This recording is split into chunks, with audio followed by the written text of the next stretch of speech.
महाभारत के महाकाव्य में एक प्रसंग आता है जिसका नाम है युधिष्ठिर का उड़ता रथ। आइए जानते हैं इसके बारे में। युधिष्ठिर, जिन्हें धर्मराज भी कहा जाता है, वे सदैव सत्य बोलते थे। वे कभी असत्य का सहारा नहीं लेते थे। उनकी सत्यनिष्ठता और धर्म पालन का प्रभाव इतना गहरा था कि धरती पर चलते हुए उनका जो रथ था वो हमेशा धरती से 4 उंगल ऊपर उड़ता था। यह उनके धर्म बल और सत्य की शक्ति का एक प्रतीक था। परंतु महाभारत के युद्ध में एक कठिन क्षण आया।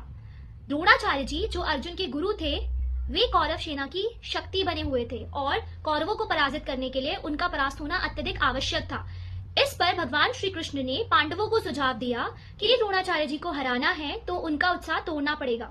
इसके लिए भगवान श्री कृष्ण ने कहा, यदि द्रोणाचार्य जी को यह विश्वास हो जाए कि उनका पुत्र अश्वत्थामा युद्ध में मारा गया है तो वे शस्त्रों का त्याग कर देंगे।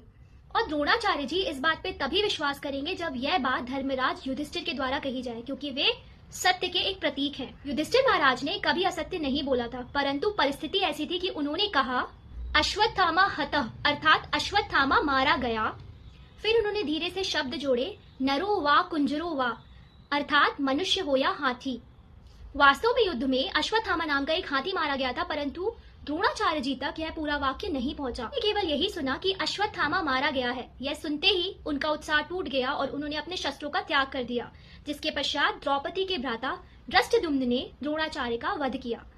उसी समय यह अद्भुत चमत्कार घटा जब युधिष्ठिर का उड़ता रथ धरती पर आ गिरा, क्योंकि युधिष्ठिर ने कभी असत्य नहीं बोला था, परंतु इस बार परिस्थिति के अनुसार उन्हें असत्य बोलना पड़ा, जिसकी वजह से उनका मन विचलित हो गया। का वह अलौकिक तेज उनके रथ से चला गया।